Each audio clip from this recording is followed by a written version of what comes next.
मित्रांनो, आजची गोष्ट आहे अभयची. परदेशात जाऊन पैसे कमावून तो जेव्हा घरी परतला, तेव्हा त्याने आई वडिलांच्या खोलीत पाऊल टाकताच एक असा धक्का बसला की त्याच्या डोळ्यांवर विश्वासच बसत नव्हता. त्याची पत्नी माधुरी असं काही करू शकते हे त्याच्या गावीही नव्हतं. शेवटी माधुरीने अभयच्या आई वडिलांबाबत असं काय केलं ज्यामुळे अभयच्या डोळ्यात अश्रू तरळले. अभयचं बालपण अतिशय गरिबीत गेलं. त्याचे वडील प्रभाकरराव एका खासगी कंपनीत किरकोळ काम करत होते आणि त्याची आई रमाताई एक साधी गृहिणी होती. पैशा अभावी अभयचं शिक्षण सरकारी शाळेतच झालं. आई वडिलांकडे मुलाला शिकवणी लावण्यासाठीही पैसे नव्हते. त्यामुळे अभ्यासात त्याला फारसा रस नव्हता. कसा तरी तो मोठा झाला आणि थोडे पैसे जमवून सौदी अरेबियात गेला. तिथे एका हॉटेलमध्ये तो भांडी धुण्याचं काम करत होता. तिथे त्याला जेवण आणि राहण्याची सोय मिळाल्यामुळे त्याचे जवळपास सगळे पैसे वाचत होते. म्हणून तो नियमितपणे घरी पैसे पाठवू लागला. यामुळे घरची आर्थिक परिस्थिती सुधारली आणि त्याचे लग्न माधुरी नावाच्या एका सुंदर व सुसंस्कृत मुलीशी झाले. माधुरी घरी आल्यानंतर घराला पुन्हा एक जिवंतपणा आल्यासारखं वाटलं. तिने अभयला विश्वास दिला की ती त्याच्या आई वडिलांची पूर्ण काळजी घेईल. तेव्हा अभय म्हणाला की माधुरी, आजपासून तू माझी जीवनसाथी आहेस. माझ्या आई वडिलांना तुझं समज आणि त्यांच्या सेवेमध्ये कोणतीही कमी पडू देऊ नको. आजपासून हे तुझंही कुटुंब आहे आणि तुझे आई वडील माझेही आई वडीलच आहेत. तुम्ही काही काळजी करू नका, मी इथे आहे. त्यामुळे अभय निर्धास्त होऊन परत परदेशात गेला. अधूनमधून तो घरी फोन करत असे, कधी व्हिडिओ कॉलही करत असे.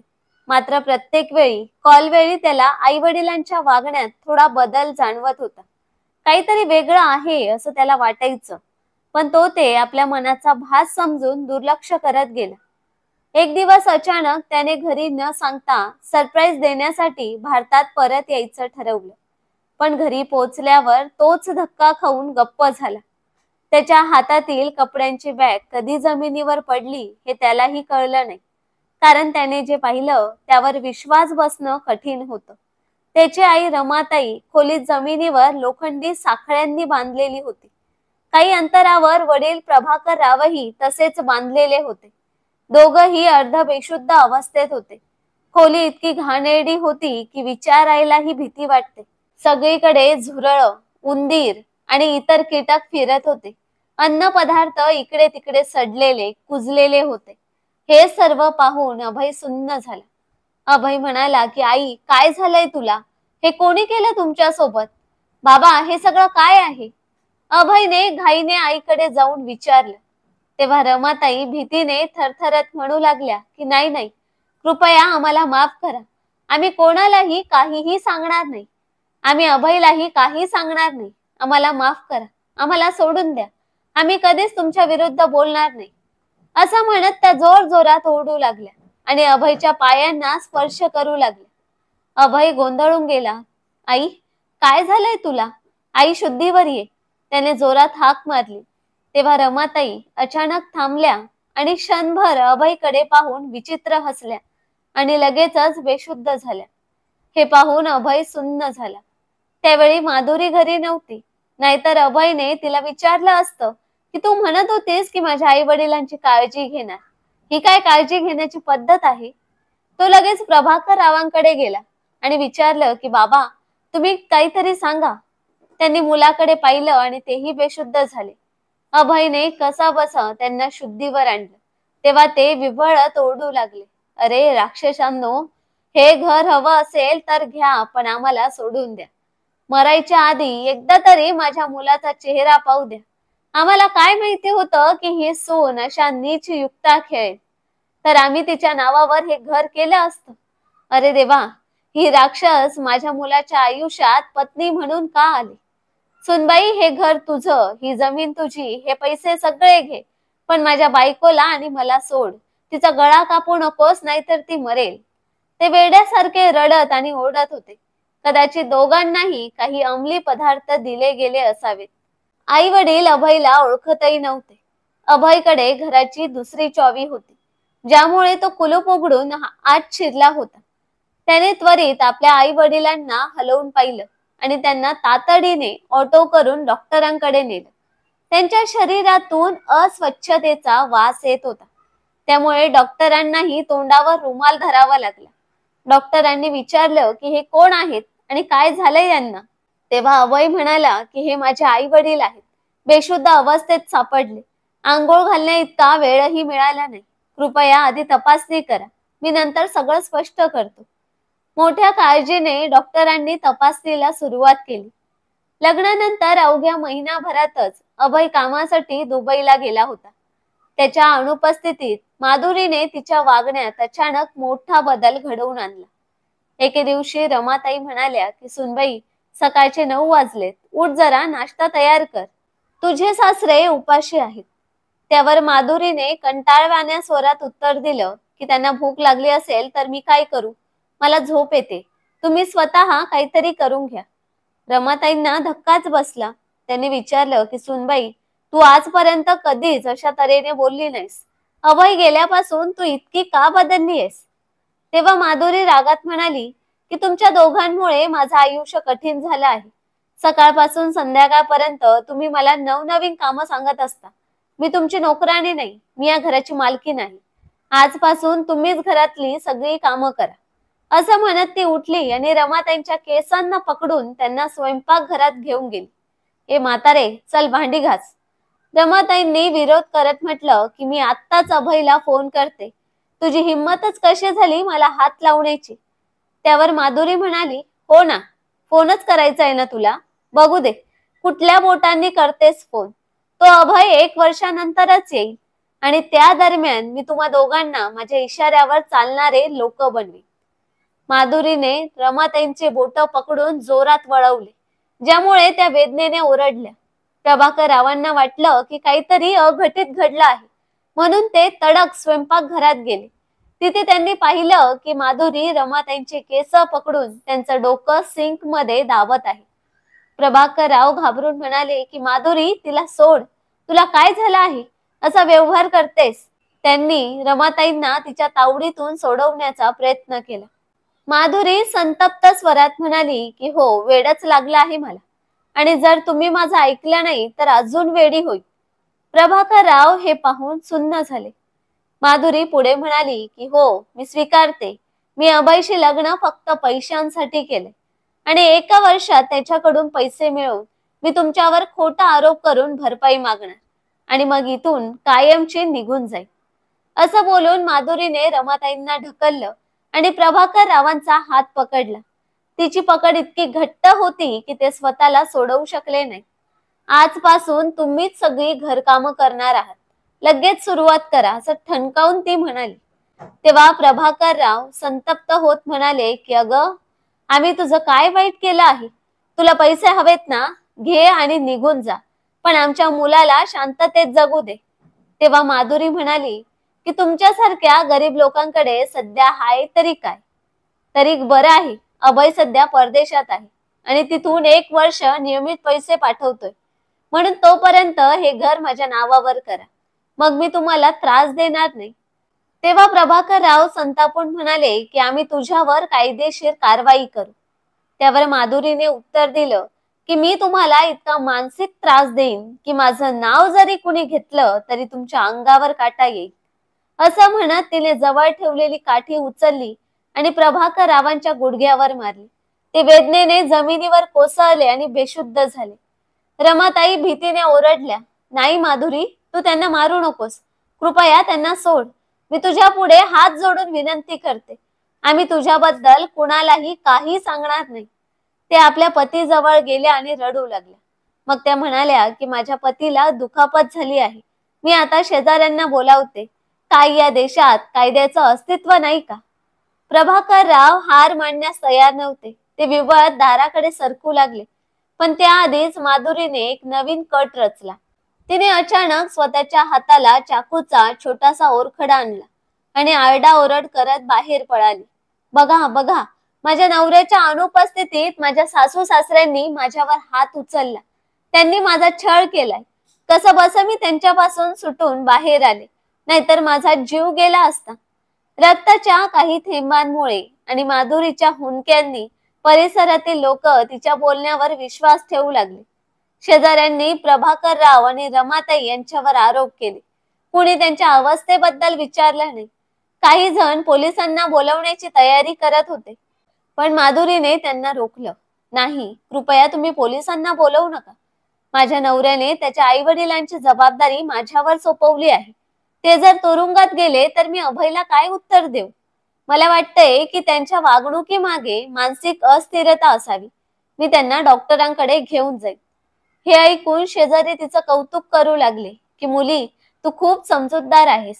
देव सर्वांना तुझ्यासारखी सून देव, असं त्यांनी म्हटलं. काही दिवसापूर्वीच अभयचे आई वडील आपल्या सुनेचं कौतुक करत थकले नव्हते, पण आता परिस्थिती उलटी झाली होती. शेवटी शेजाऱ्यांनी माधुरीला रुग्णालयात नेलं आणि प्रभाकर राव व रमाताई यांना घरातच ठेवून दिलं, जेणेकरून कोणावरही ते आणखी काही अनुचित वर्तन करू नये. माधुरीच्या बोलण्यावर लोकांनी लगेचच विश्वास ठेवला होता. जणू काही प्रभाकर राव आणि रमाताई दोघेही मानसिक दृष्ट्या अस्वस्थ आहेत. जेव्हा माधुरी हातावर पट्टी बांधून परत आली, तेव्हा तिच्या चेहऱ्यावर एक विचित्र स्मित दिसत होतं. ती म्हणाली की मी काय करू शकते हे तुम्ही दोघांनी पाहिलंच आहे. मी एक नवविवाहित सून आहे, ज्याचा नवरा सध्या परदेशात कामानिमित्त गेलेला आहे. अशा परिस्थितीत लोक माझ्यावर सहज विश्वास ठेवतील, तुमच्यावर नाही. मी एकटी आहे तर तुम्ही दोघं. लोकांना नेहमीच असं वाटेल की एखादी नाजूक मुलगी निर्दोष आहे आणि तिचा त्रास केला जात आहे. पण तुम्ही तर अनुभव संपन्न आणि मोठे आहात, त्यामुळे संशय तुमच्यावरच येईल. तेव्हा प्रभाकर राव म्हणाले की आता आमचा मुलगा म्हणजे अभय जेव्हा व्हिडिओ कॉल करेल तेव्हा मी त्याच्याशी सगळं बोलून ठेवीन. तो माझ्यावरच विश्वास ठेवेल. प्रभाकर रावांना अजूनही आशा वाटत होती की सत्य उघड होईल, पण माधुरीने त्यांना पुन्हा इशारा दिला की मी तुम्हाला किती वेळा समजावलं आहे की माझ्याविषयी कुणाशीही काही बोलायचं नाही, पण वाटतंय अजूनही तुम्ही धडा घेतलेला नाहीये. थांबा, आता मी काय करते ते पहा. माधुरीने तिच्या वडिलांना आणि भावाला घरी बोलावलं. ते आल्यावर ती म्हणाली की बाबा, हा माणूस अजूनही सुधारत नाहीये. आपण आता दुसरी पद्धत वापरू. एकदा वळवले की नंतर सगळं ऐकेल. मग तिच्या वडिलांनी आणि भावाने त्यांच्या बॅगेतून काही वस्तू काढल्या आणि प्रभाकर राव आणि रमाताई यांना जबरदस्तीने बांधून ठेवलं. त्यानंतर त्यांना जोरात धक्का देण्यासारखं काही केल्या गेलं. त्यांच्यावर वैचारिक आणि भावनिक दबाव टाकण्यात आला. अशा प्रकारे 1 महिना निघून गेला. कधी त्यांच्यावर ओरडणं, कधी धमकी आणि सतत एकच मागणी की हे घर आमच्या नावावर करा. पण प्रभाकर राव त्यांच्या वडिलोपार्जित घरासाठी ठाम होते. त्यांनी कोणत्याही परिस्थितीत आपली मालमत्ता देण्यास नकार दिला. एके दिवशी अभयचा व्हिडिओ कॉल आला. कॉल येताच माधुरीने प्रभाकर राव आणि रमाताईंना धमकावत सांगितलं की जर तुम्ही अभय समोर काही बोललात तर मी रमाताईंचं काहीही वाईट करू शकते. प्रताप, माधुरीचा भाऊ, अधिकच आक्रमक होत म्हणाला की जर तुम्ही गप्प बसला नाहीत तर परिणाम भोगायला लागतील. असं म्हणत त्याने रमाताईंच्या गळ्यावर चाकू धरला. अभयने विचारलं की माधुरी, तू कशी आहेस? माधुरीने गोड आवाजात बोलायला सुरुवात केली. बिचाऱ्या रमाताई गप्प होत्या. प्रभाकर रावांच्या तोंडात कापड कोंबण्यात आलं होतं. मी ठीक आहे, तुम्ही कसे आहात? तुम्ही खूप बारीक झालात असं वाटतंय. तिथे तुला योग्य जेवण मिळत नाही का? इथे छान जेवण मिळतंय, तू काळजी करू नकोस. मी 2-4 किलो वजन वाढवूनच घरी परत येईल. मी तुझ्या खात्यात $3000 पाठवले आहेत, जे अंदाजे 2 लाख रुपये होते.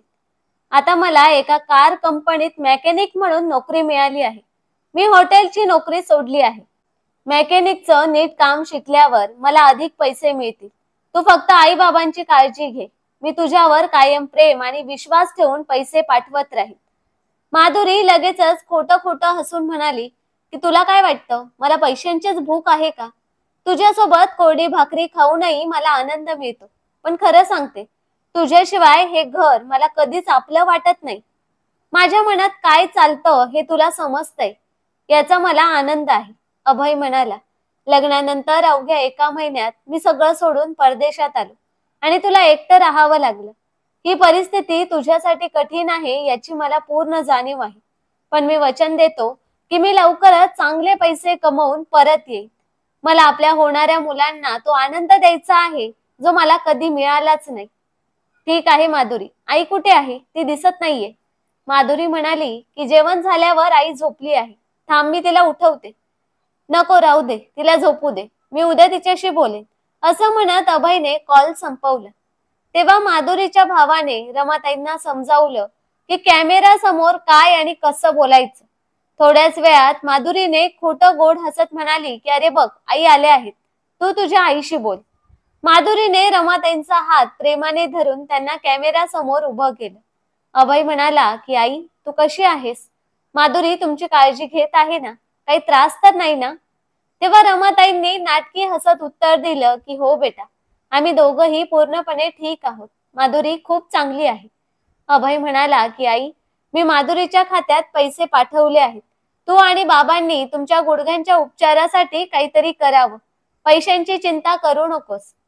रमाताईंनी उत्तर दिलं की ठीक आहे बेटा, देव तुला दीर्घ आयुष्य देव. आई बाबा कुठे आहेत? त्यांच्याशीही बोलायचं आहे. त्यांना गुडघ्यांचा त्रास आहे ना, फोन त्यांच्याकडे घेऊन जा.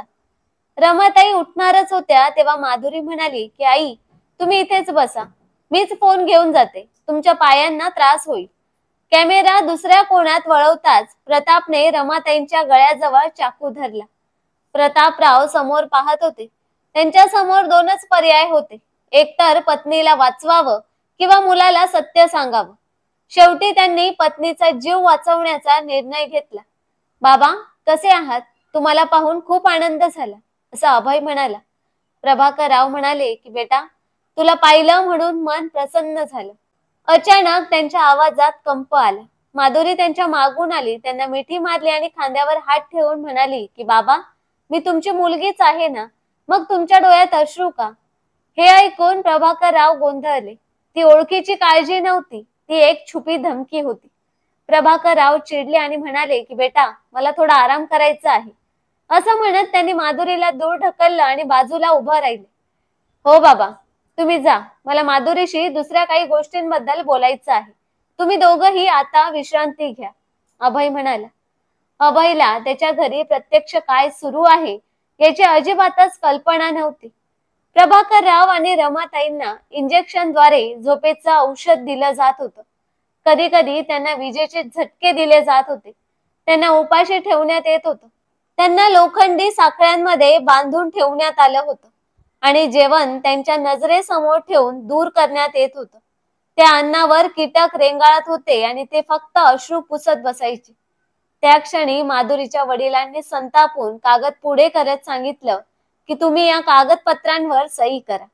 प्रभाकरराव यांनी विचारलं की हे काय आहे? ते खंबीर राहण्याचा प्रयत्न करत होते, जेणेकरून रमाताईंचा आत्मविश्वास ढळू नये. माधुरीचे वडील म्हणाले की हे मालमत्तेचे कागदपत्र आहे. याद्वारे तुम्ही तुमची संपूर्ण मालमत्ता आमच्या नावावर हस्तांतरित करू शकता. यामध्ये हे जुनं घर सुद्धा समाविष्ट आहे. तुम्ही ते माझ्या मुलीच्या नावावर करता.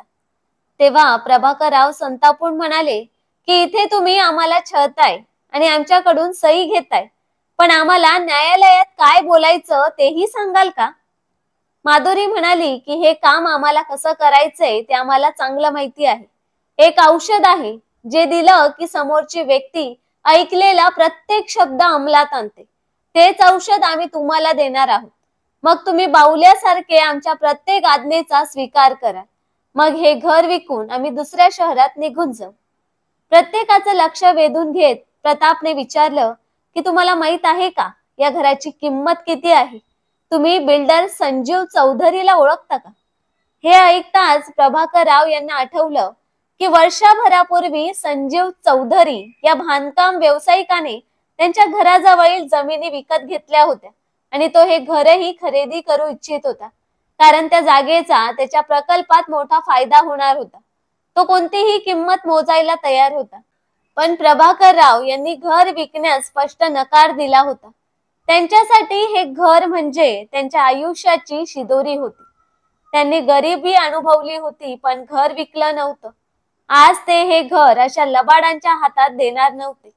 ते आठवणीत गुंतले असतानाच माधुरीचे वडील म्हणाले की हे सर्व आम्ही संजीव चौधरी यांच्या सूचनेनुसार करत आहोत. हे आमचं काम आहे. ही माधुरी नाही आणि मी प्रताप नाही. आम्ही एक टोळी आहोत. वेगवेगळ्या शहरात जाऊन आम्ही लोकांचे विश्वास संपादन करतो. कधी बहीण, कधी बायको, तर कधी नवरा बनून. मग योग्य वेळ येताच आम्ही त्यांना लुटतो. आधी आम्हाला इथे यायचंच नव्हतं, कारण तुमची आर्थिक स्थिती खूपच कमजोर वाटत होती. पण जेव्हा आम्हाला संजीव चौधरीच्या प्रस्तावाची माहिती मिळाली, तेव्हा आम्ही लगेच योजना आखली. आज 6 महिने झाले. तुमच्या मुलाने आम्हाला खूप पैसे पाठवले. आता या कागदपत्रांवर सही करा, मग आम्ही निघून जाऊ. रमाताई चिडून म्हणाल्या की तुम्ही किती नीच आहात. एखाद्याच्या भावना, विश्वास यांचा असा वापर करता. देवाला तरी घाबरता का नाही? तेव्हा माधुरी नाटक करत म्हणाली, हो का? खरंच काय भीती वाटते आता. देव क्षमा करो. आणि तिने रमाताईंच्या गालावर चापट मारली. तिचे वडील आणि भाऊ, जे प्रत्यक्षात अभिनय करत होते, ते हसू लागले. चला, आपण बिल्डरकडे जाऊ आणि किंमत आणखी वाढवता येते का ते पाहू. असं म्हणत त्यांनी प्रभाकरराव आणि रमाताईंना लोखंडी साखळ्यांनी बांधलं. दरवाजा बंद केला आणि बाहेर गेले. तेवढ्यात अभय 1 वर्षानंतर भारतात परत आला होता. त्याला आपल्या कुटुंबाला सरप्राईज द्यायचं होतं, म्हणून त्याने माधुरीलाही काही सांगितलं नव्हतं. घरात शिरताच त्याने पालकांची दयनीय अवस्था पाहिली आणि त्याचा जीव तळमळला. त्याने ताबडतोब त्यांना रुग्णालयात दाखल केलं आणि पोलीस स्टेशनमध्ये जाऊन तक्रार दाखल केली. त्याला सर्व प्रकारची माहिती मिळाली होती. एका बांधकाम व्यावसायिकाला हे घर 1 वर्षापूर्वी खरेदी करायचं होतं. कदाचित ही सगळी योजना त्याचीच असावी. इतक्या छोट्या भूखंडासाठी कोणी इतकं टोकाला कसं काय जाऊ शकतं? काही लोकांसाठी पैसा हेच सर्वस्व असतं.